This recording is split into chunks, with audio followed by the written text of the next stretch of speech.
Good morning and welcome to this August 27th Sunrise to Sunset with Pastor Gene.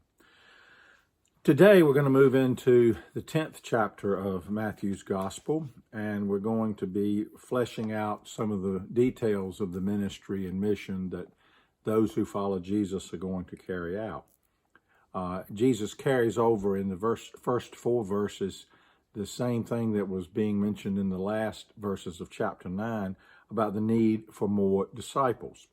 And whatever is said about who they are or where they're from is just details that lets us know who they were and where they were from. It's not something that is to ever take away from the story of Jesus. I think sometimes followers of Jesus make the story more about themselves than about Jesus. We've got to keep the focus constantly on Jesus to be true in this.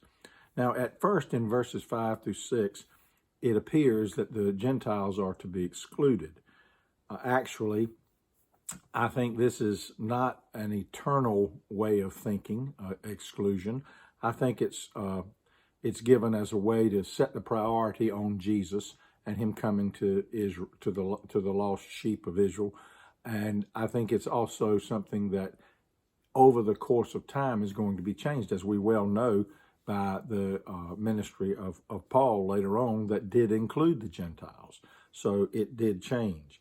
Now, the tasks that Jesus puts before those who will follow him is to proclaim the good news, cure the sick, raise the dead, cast out demons, and cleanse the lepers. The very things that he has been doing in the passages that we've been reading about previously. Jesus has already done these things, and these are the kinds of things that are going to need to continue if the good news is going to be done in word and in deed by his followers. It's interesting that he says, take no money for what you do. In other words, set your priorities, your faith, your trust in God. I need to say something here about that because later on in the book of Timothy, there's a passage that says about the laborer deserving his wages, and that's a whole different context. What Jesus is saying here is rely on God. Rely on God.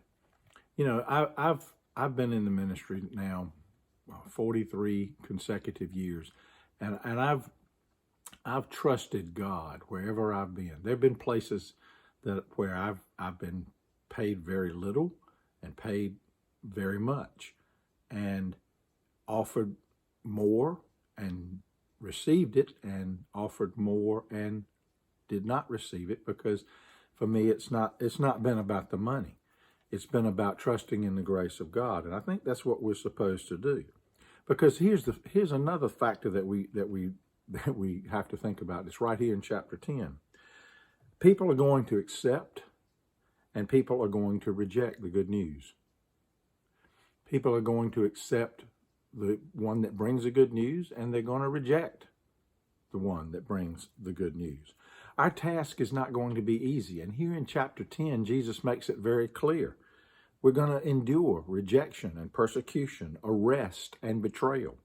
But the wonderful verse 22, the verse I want us all to focus on for today, if no other, is that the one who endures to the end will be saved. The one who endures to the end will be saved.